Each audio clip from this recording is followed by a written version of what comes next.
¿Qué tal? Buenas noches. Hoy comenzamos examen de pensamiento político y jurídico a quienes podrían ser nuestros jueces en la Corte Suprema de Justicia. De eso hablamos hoy, a las 8 en punto.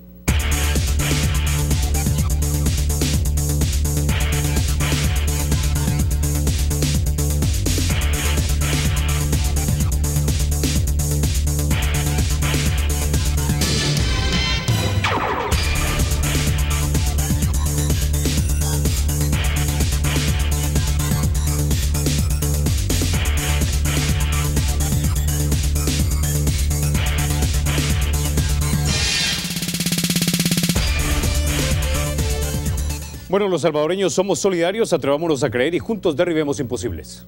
Bueno, la injusticia a menudo emerge a través de trucos y engaños, a través de maneras sutiles y tal vez fraudulentas construcciones de la ley. Eso es lo que dio a luz a una frase, de más ley pero menos justicia. Eso lo dijo el filósofo romano Marco Tulio Cicerón en su libro De Officis e ilustra, para mí, la razón por la que debemos tener mentes lúcidas, capaces de entender no solo los cambios en la realidad, sino también la adquisición o aceptación de nuevas ideas, creencias, prácticas y si eso amerita o no, la actualización de nuestro entendimiento y o expansión de derechos o de los presupuestos de nuestra Constitución, libertad e igualdad, para que así tengamos justicia y no innecesariamente más leyes como implicó Cicerón. Con eso en mente, en 8 en punto vamos a comenzar una serie de shows en los que buscaremos explorar el pensamiento político y legal de los candidatos a magistrados de la Corte Suprema de Justicia de las diferentes asociaciones de abogados. Esto es importante porque de esa nueva Corte y Sala de lo Constitucional dependerá, entre otros temas, si seguimos votando por rostro o no, si importa o no que funcionarios tengan vínculos partidarios o si la Corte es relevante y autónoma o vuelve al silencio obediente del pasado. Así que sin mayor preámbulo vamos a introducir a nuestros invitados. Esta noche nos acompañan en 8 en punto el licenciado Marcelo Barrios. También nos acompaña el licenciado Aldo Cader. Y también nos acompaña la doctora Ivette Cardona, todos ellos candidatos propuestos por el Centro de Estudios Jurídicos de El Salvador. Señores abogados, señora abogada, bienvenidos a 8 en punto. Bueno, quizás quisiera comenzar entonces con un tema de coyuntura para más o menos entender de qué manera ustedes razonarían algo como esto.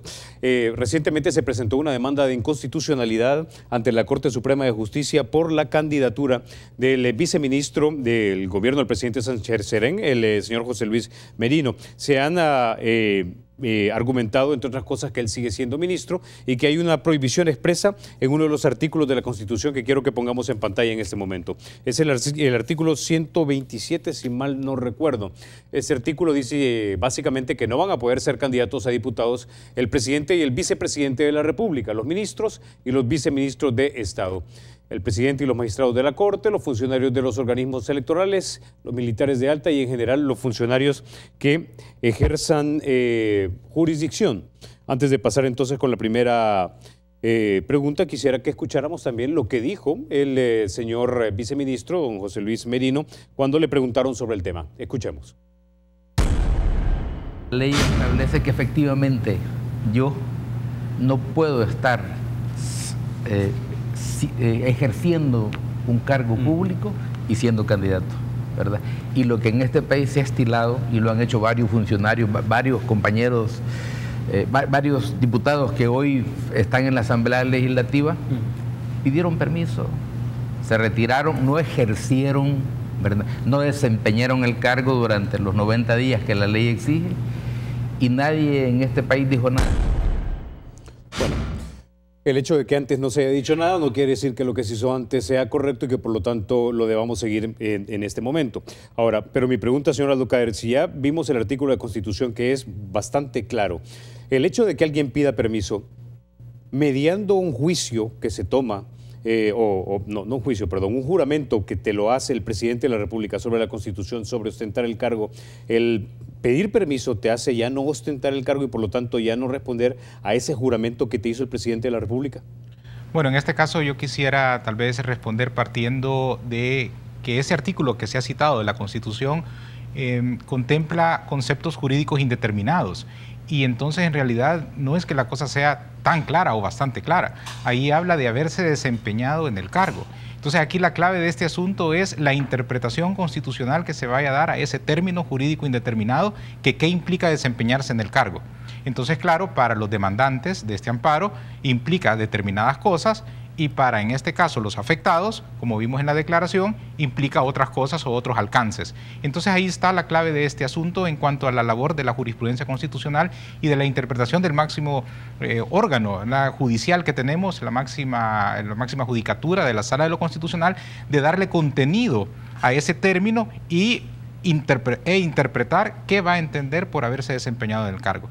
Entonces, bueno, es probable que este proceso de amparo que ahora se ha planteado avance, se puedan o no adoptar medidas cautelares dependiendo la fundamentación de lo que venga en la demanda, y que esté en trámite todavía por muchos meses más, ¿verdad? Entonces, no quisiera profundizar más en el asunto, sino que dejar planteado cómo debe de ser el análisis, y ahí entonces ver la interpretación que puedan tener ahora los magistrados para ver si admiten a trámite o no esa demanda, si adoptan una medida cautelar, porque es muy probable que ese amparo para dictar sentencia definitiva todavía tarde muchos meses, y que los nuevos magistrados que lleguen a partir de julio vayan a tomar en el camino este caso. Ok, licenciado Barrios, la misma pregunta. Sí, quizás totalmente concuerdo con el colega. Otro tema que podemos traer a cuenta es cómo las decisiones judiciales deben tomarse en ciertos momentos históricos. Y esto lo digo porque la Sala de lo Constitucional creo que ha tomado muchas resoluciones electorales. Y hoy cómo ha querido despartidizar el Tribunal Supremo Electoral y que sea la sociedad civil la que se encargue de esa labor. Eso no hubiese, quizás esa concepción no hubiese sido en el hecho histórico con los acuerdos de paz, no hubiese sido similar quizás, donde los partidos políticos, sobre todo el nuevo partido político que estaba en ese momento, lo que quería era participar de ese conteo, porque no había confianza. El Tribunal Supremo Electoral, a lo largo de esta nueva historia de democracia, adquiere confianza, y hoy quizás los partidos políticos inciden de una forma negativa en las elecciones, y ahí están las encuestas con la gente, donde ya no quieren ver más políticos. Y digo todo esto porque quizás con los acuerdos de paz la visualización era diferente en estos temas. Coincido también con el colega que nosotros no deberíamos de poder decir si tiene razón o no. Es posible que a alguno de nosotros nos toque esa decisión. Ya han habido decisiones de la sala que se toman después de que las personas llegan a ciertos cargos y son apartadas de esos cargos. Entonces yo nada más quiero decir con esos temas, hay otros temas también que no están resueltos y de trascendencia nacional, como es la dolarización, la famosa dolarización, que esta sala al menos ahorita no ha emitido una resolución, que si nos ponemos nosotros a quererla ahorita dar una interpretación o un punto de vista de eso, pues va a ser muy difícil después poder dar una resolución ya en ese cargo.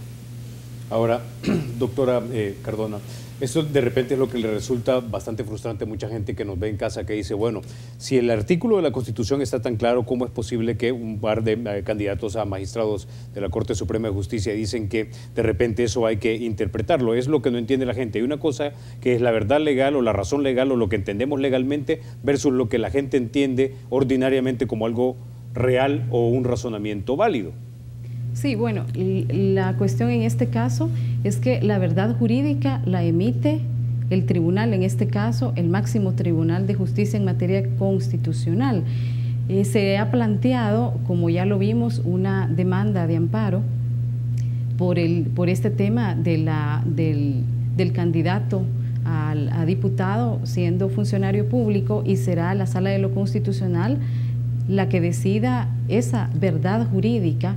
Puede ser que todos tengamos nuestra propia verdad de acuerdo a los hechos, a nuestra realidad, pero la última verdad la tiene el órgano judicial siempre, máxime si se trata de un órgano de control constitucional como es la Sala de lo Constitucional.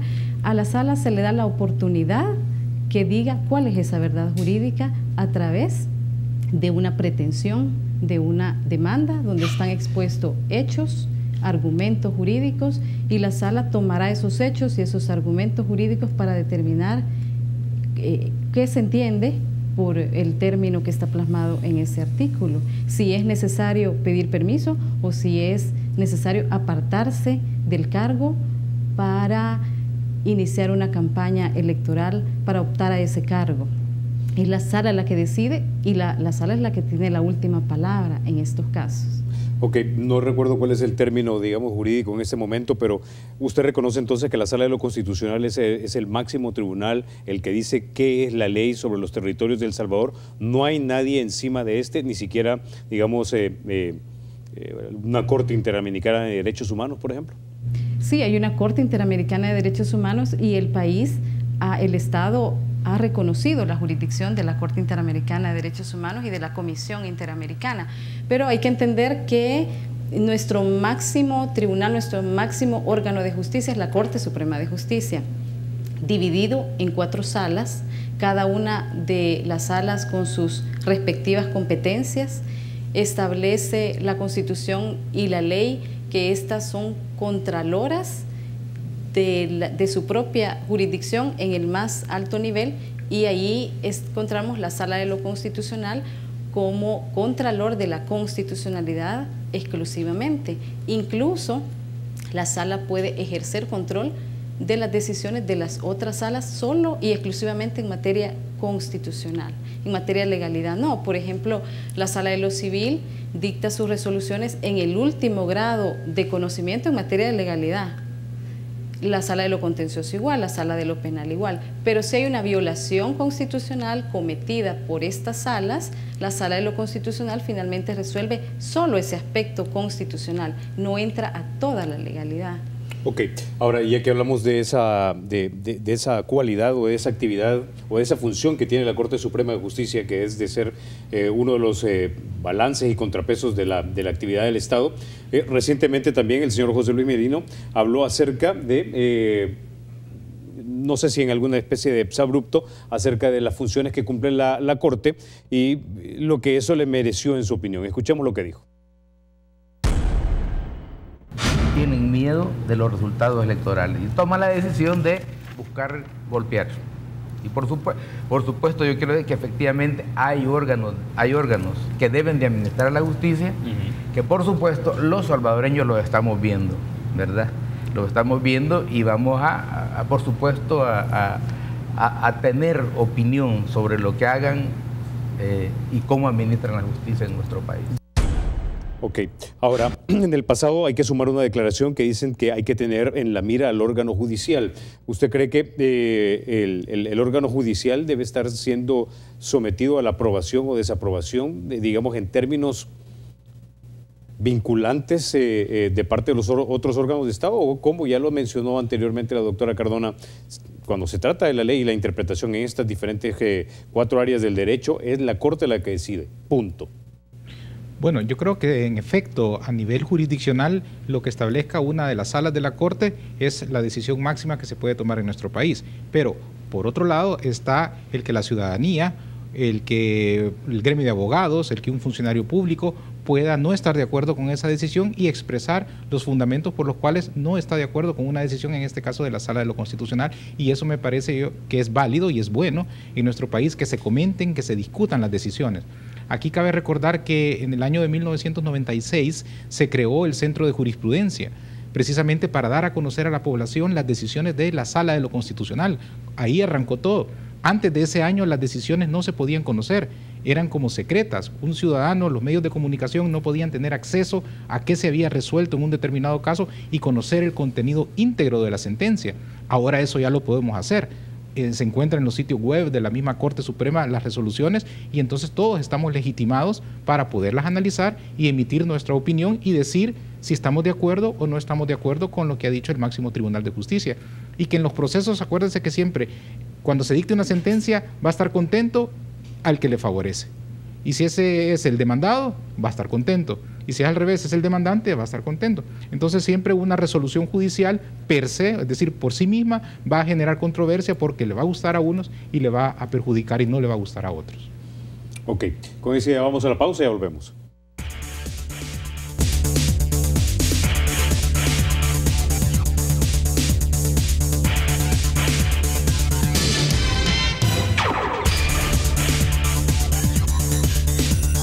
Banco Promérica cuenta con la garantía de rapidez en todas sus cajas, donde te atienden en 20 minutos o en menos. Bueno, vamos a pasar a otro tema. Señor Marcelo Barrios, quiero comenzar con usted.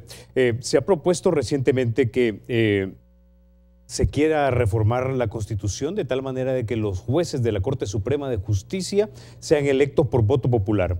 Eso de repente a alguien ordinariamente razonable le suena perfecto. Dicen, bueno, que le respondan al pueblo. Pero existen riesgos si un juez de repente se transforma en político para andar prometiendo con la justicia, cuando de repente la justicia puede coincidir o no coincidir con el voto mayoritario de quien lo eligió. ¿O me equivoco? Es correcto, Carlos. Tú mismo lo has dicho.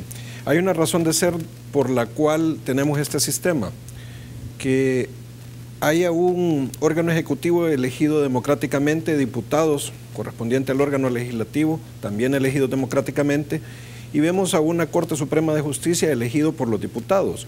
Y es que debemos entender que los magistrados de la Corte Suprema de Justicia deben de llegar por razones técnicas, poder dirigir los mensajes a la ciudadanía sin ser abogados. Yo no digo que no van a entender, porque los mensajes pueden ser mensajes de todo tipo, pero se necesita ser abogado para hacer análisis de los pensamientos que nosotros tenemos como abogados. Y esa es la razón por la cual debería de haber una instancia que escoja los mejores técnicos en todo esto. Esto sin hablar de lo que tú mismo decías, estar viendo que empiecen a ofrecer los magistrados, a ofrecer como en temas populistas, como hemos visto en otros medios, que empiezan a ofrecer hasta frijoles por llegar al cargo. Creo que va a deslegitimizar el trabajo de la Corte Suprema de Justicia y lo va a convertir en cualquier cosa menos en justicia. No obstante, vemos que hay casos en Latinoamérica. Creo que Bolivia tiene el caso donde son elegidos por la ciudadanía. No sé, a mí en lo personal no me gusta. Yo no descarto ninguna propuesta solo porque no me gusta. Habría que entender qué es lo que se quiere hacer, pero en términos generales yo no apoyaría nada de eso. Ahora, doctora Cardona, yo eso lo vi personalmente y cubrí campañas en Estados Unidos, porque en Estados Unidos los jueces son electos democráticamente por un voto del pueblo, ¿no? Donde hay jueces que se identifican de hecho con un partido político. Dicen, el juez John Johnson del Partido Republicano, soy más conservador que nadie, voy a aplicar la ley de manera sumamente dura. Hay algunos que salen en anuncios disparando escopetas diciendo, ven, soy uno de ustedes porque yo defiendo la segunda enmienda, el derecho a portar armas, y crean un imaginario en torno a su persona como juez. Y de hecho incluso hay estudios académicos que te han demostrado y han constatado que muchos de estos jueces desafortunadamente tuercen la ley y condena a comunidades que tal vez no tienen el poder adquisitivo de poder pagar buenos abogados para defenderlos, y tienes, por ejemplo, un alto índice del cancelamiento en la comunidad afroamericana, por ejemplo, cuando de repente tal vez muchos de ellos no hubiesen sido encarcelados si hubiesen tenido buenos abogados, y dos, jueces que no hubieran sido tan permisivos con las fiscalías respectivas. Ese es el riesgo que yo miro en este país si se aprobara ese tipo de forma de elegir, aparte de que con quién va a hacer campaña el juez. Si tiene que hacer campaña en todo el país, en 262 municipios, ¿le va a entender la gente con nivel de sexto o noveno grado en nuestro país? Dos, ¿con quién se va a apoyar? ¿Con los partidos políticos? ¿Quién lo va a financiar? ¿A quién se va a deber? Sí, exactamente. Lo que se necesita es votar por la trayectoria profesional del postulante o del candidato a magistrado, y eso implica un proceso diferente al proceso de elección de diputados, por ejemplo, o del Ejecutivo, por lo mismo, por la trayectoria, porque las decisiones se toman de forma técnica. Y eso requiere profesionalización, eso requiere mucho conocimiento. Por ejemplo, para llegar al cargo de magistrado de la Corte Suprema de Justicia, no solamente se debe cumplir ciertos requisitos formales que establecen en la Constitución, sino también un requisito material que lo señala también la Constitución, que es la capacidad y la moralidad notoria. La capacidad se mide por la trayectoria profesional, como decía, por una serie de aspectos que ya lo tiene regulada la ley del Consejo Nacional de la Judicatura, su reglamento, y que también se introdujo en el reglamento de la Federación de Asociaciones de Abogados. Entonces es la trayectoria la que manda en este tipo de procesos. Y solamente quiero comentar que el artículo 186, que es de la Constitución, que es el que da la base de todo este proceso de selección y de elección, es producto de una reforma constitucional que a su vez deviene de los acuerdos de paz. O sea, es un artículo que tiene mucho consenso político, consenso de todas las fuerzas políticas que actúan en este momento en el país. Es un proceso novedoso. Hay procesos de procesos en todas partes del mundo. El nuestro es un proceso novedoso que introduce la democracia representativa, porque las entidades de abogados, las entidades representativas de abogados, tienen la potestad de presentar una lista de sus candidatos a la Asamblea a través de todo el proceso que estamos viviendo, y por otra parte el Consejo Nacional de la Judicatura presenta otra lista con un proceso paralelo.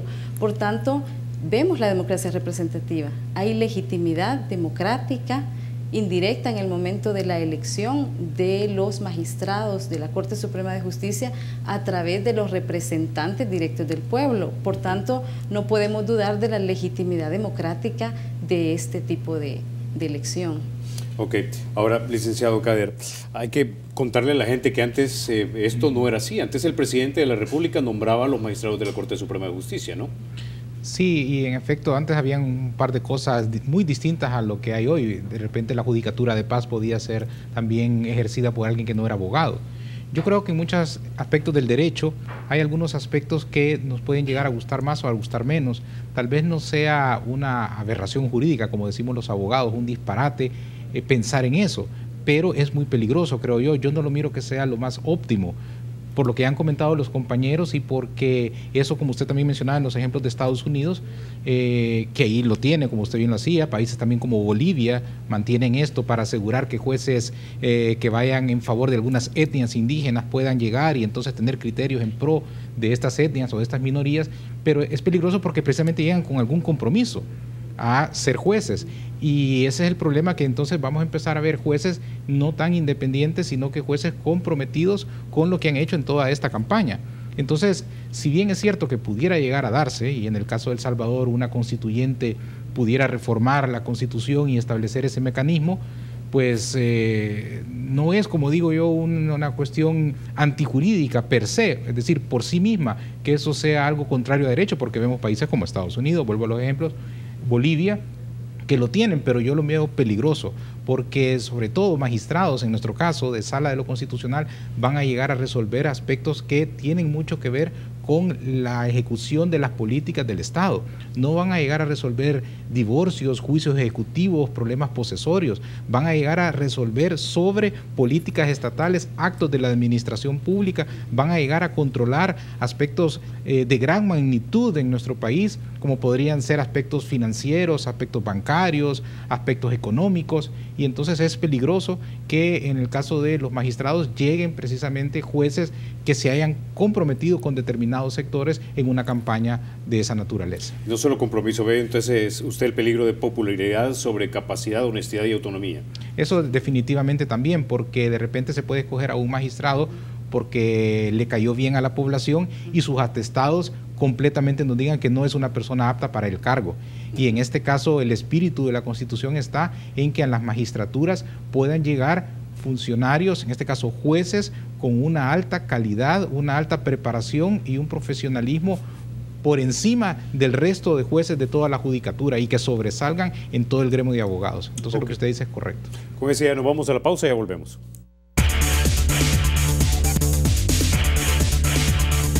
Gracias por continuar con 8 en punto. Quisiera comenzar en este tercer bloque con usted, señor Marcelo Barrios, debo decir. Este es un debate que de repente en Estados Unidos ya está bastante conceptualizado, y es el hecho de si nosotros creemos o no creemos que la Constitución de nuestro país es un documento vivo, o si decir que se adapta a los tiempos y a las nuevas creencias, ideas, valores, etcétera, y nuevas realidades, o si es un documento que está anclado en 1983 y en lo que la letra del texto como lo entendían los constituyentes, es lo que significa, ¿verdad? En ese punto, hace un par de años, cuando el presidente de la Asamblea Legislativa era Sigfrido Reyes, tuvo una serie de encontronazos con la actual Sala de lo Constitucional. Quiero que escuchemos lo que dijo el presidente Reyes, porque ilustra de alguna manera lo que acabo de comentarle al licenciado Barrios. Escuchemos.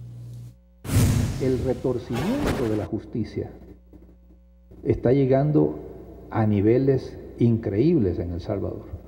Todo con el propósito de justificar su agenda de reforma política. Reforma que ellos no pueden hacer, porque ellos no pueden reformar la Constitución. Lo están haciendo de facto.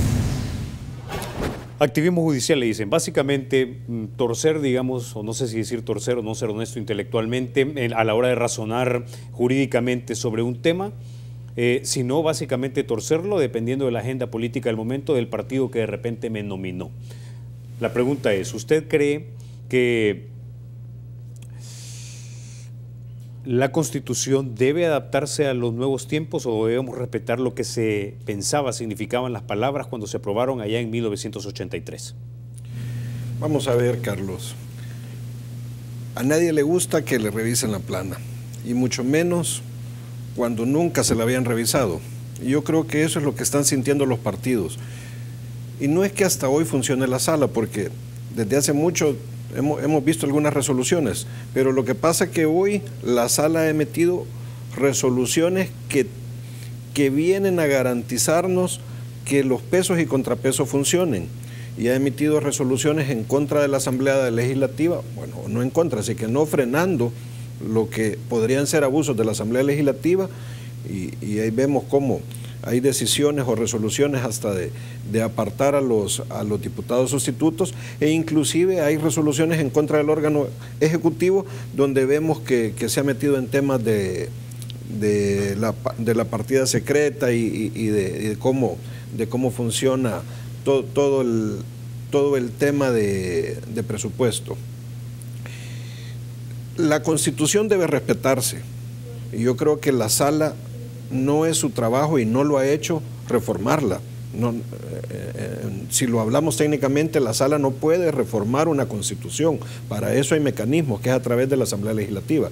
Lo que tiene que hacer la sala es interpretarla, porque tal como lo dijo hace unos minutos el colega Kader, la sala tiene dentro de sus funciones es estar dándole vida a ciertas palabras que no son del todo claras o inequívocas. En este sentido, yo creo que la Sala de lo Constitucional, y ya lo ha dicho algún magistrado de la sala, que ellos ven el contexto histórico para poder dar resoluciones, y creo que eso es muy importante, saber cuál es el contexto histórico de cada momento y en base a eso poder interpretar la Constitución. Por consiguiente, no vemos unos artículos que se hizo en 1983 y que algunos se copiaron de otras constituciones más antiguas y que ahí está y que es letra muerta. No, eso todo abogado tiene que conocer el contexto histórico y en base a eso dar resoluciones. Y por eso decía al principio, yo creo que esta sala no hubiera dado las mismas resoluciones electorales recién terminado o recién los acuerdos de paz, donde la idea del Tribunal Supremo Electoral, lo sigo poniendo de ejemplo, era que los partidos políticos pudieran garantizarse de que todo se hacía como debía ser. A estas alturas, donde ya no queremos más gente partidaria adentro de ciertas instituciones. Ahora, ¿cuál es el límite de esto, doctora Cardona? Porque un originalista le podría decir, bueno, entonces, si la interpretación de la Constitución es de acuerdo al pensamiento jurídico coyuntural de un juez o un magistrado, o se lo sacó de la manga, entonces no hay Constitución, diría el originalista, y tampoco hay ley. Lo que hay es la intención de un abogado que está fungiendo como juez. Sí, bueno, el tema es realmente apasionante y es muy interesante. En primer lugar, la Constitución tiene vocación de estabilidad, porque la Constitución tiene que dar estabilidad institucional. Es la norma por excelencia, es la norma primaria del ordenamiento que estructura Jurídicamente, la organización del Estado establece una gama de derechos fundamentales, garantías institucionales, garantías normativas, procesales, fundada además en un sistema de valores y de principios que son los que marcan la pauta de toda la actividad del Estado y también de los poderes fácticos, de los poderes privados, de los particulares. Como tiene esa vocación de estabilidad, porque no se puede estar cambiando la Constitución a cada rato para darle gusto a un determinado sector o porque una realidad ya no se ajusta totalmente a la Constitución o la Constitución no puede dar una respuesta literalista a una determinada realidad. Lo que pasa es que el Tribunal Constitucional, que es el máximo intérprete de la Constitución, realiza interpretaciones de esa realidad. La realidad es dinámica, a diferencia de la norma escrita, que es estática. Entonces, ¿cómo hacemos esa interrelación de la dinamicidad de la realidad con una norma escrita? Solo a través de la interpretación. Y eso no quiere decir que se esté cambiando de significado a una norma, a un precepto constitucional, sino que se está actualizando la norma constitucional a través de una interpretación de una realidad cambiante. Eso es lo que sucede con el tema de la interpretación. Obviamente, y aquí viene el tema del respeto a los límites constitucionales. La Sala de lo Constitucional es un órgano constituido, así como los otros órganos del Estado, de la Asamblea Legislativa, el Ejecutivo y otros órganos. Es decir, un órgano que tiene límites, no puede actuar arbitrariamente ni absolutamente. Tiene límites que le impone la Constitución y límites que le impone la Ley de Procedimientos Constitucionales. Y eso legitima las decisiones. En la medida que la Sala de lo Constitucional se apegue a los límites impuestos por la Constitución, en esa medida sus decisiones son legítimas, democráticamente y por tanto vinculantes para los poderes públicos y para los particulares. Ahora, ese es precisamente el debate en este momento, señor Cader, porque interpreta los que están a favor de la interpretación versus lo que los textualistas, los que dicen lo que significa la palabra, eso es lo que significa la palabra y lo que entendemos denotativamente por una palabra. Si esto es una página, no es un libro, es una página, ¿no? Entonces, aquí como que hay dos maneras de entender entonces la manera de manejar los asuntos constitucionales. Tengo entendido que en el common law, el derecho anglosajón, por ejemplo, los precedentes te dan la posibilidad de interpretar, pero hay límites. Los textualistas aquí, como entendería yo, caería el expresidente Reyes bajo esa categoría, diría no hay room, no hay espacio para la interpretación. Tiene que ser lo que significa el texto de la ley. Yo considero que en el derecho hay ocasiones en que se debe de acudir y se puede acudir a la literalidad, pero hay ocasiones en que no se puede acudir a la literalidad. Por ejemplo, si una ley me dice que hay 3 días para presentar un recurso y me dice que son 3 días hábiles, ahí no puedo yo inventarme y decir que donde dice 3 días dice 8 días o dice 10 días. Son 3 días y eso hay que interpretarlo de manera literal. Pero si, por ejemplo, una ley me dice que se puede rechazar una demanda de amparo porque esta es improcedente, pero no me define qué es una demanda improcedente, entonces le va a tocar al intérprete, al juez, en este caso a la Sala de lo Constitucional, analizar qué debe de interpretarse por una demanda improcedente. Y entonces ponerse a estudiar derecho comparado, ponerse a estudiar a los teóricos del derecho procesal constitucional y empezar a darle contenido a esa disposición de una ley que diga demanda improcedente. Entonces, la Sala de lo Constitucional lo que hace es precisamente interpretar las normas con sentido de actualidad, ese es el concepto como teórico, y lo que hace es, para tratar de explicar, como que si la norma estuviera acá y uno levanta el contenido de la norma y empieza a escarbar lo que hay adentro de la norma, y a eso se le conocen normas subconstitucionales. Y eso se viene haciendo desde la Corte de 1994. Hay libros que ha promulgado la Corte que se llaman Constitución con Jurisprudencia, en donde debajo de cada artículo de la Constitución empieza a ver todo lo que se ha dicho, interpretando y dándole un sentido a esas disposiciones constitucionales. Y eso, como digo, se ha hecho desde antes. Había muchos magistrados muy capaces en las cortes anteriores, como el doctor Hernández Valiente, Enrique Argumedo, Victoria de Avilés, por mencionar a 3 magistrados, que también en su época se interpretaba mucho la Constitución y se le daba esa noción de actualidad a las disposiciones. Pero esa no es una tradición ajena a la nuestra, es decir, aquí cuando se estudia leyes en la universidad, lo que te enseñan, una de las primeras materias es derecho romano, es decir, es un derecho continental, un derecho civilista, civil law le dicen los gringos, ¿no? Y versus el derecho anglosajón. En el derecho anglosajón el precedente es una obligación para el juez que va a sentenciar en un momento dado, pero en el derecho nuestro, tengo entendido, el continental, básicamente puede ser una influencia, pero no es una obligación. Correcto, es así. Es decir, en nuestro país el precedente jurisprudencial amarra en el sentido de que me obliga a mí, si lo quiero cambiar, a establecer una argumentación doble del por qué me estoy apartando del precedente y por qué estoy tomando un nuevo criterio. Pero eso en nuestro país es así es nuestro sistema, y en otros países es distinto. Ese precedente que se crea es obligatorio y pasa a ser como que si fuera ley. Pero eso no es una adopción de un derecho, de una tradición que es ajena a la nuestra, siendo la nuestra la romano, la civilista, la continental. No, yo creo que no, son siempre, dentro de esos sistemas hay maneras como modular esto, y en nuestro caso, como usted bien decía, bueno, en las aulas del derecho se le enseña a uno derecho romano, pero también se le enseña a uno la interpretación jurídica y la lógica jurídica. Okay. Y en nuestro país precisamente lleva a eso, ¿verdad? A darle sentido a las normas, porque no todo es claro en las leyes. Ok, con eso ya vamos a la pausa, ya volvemos.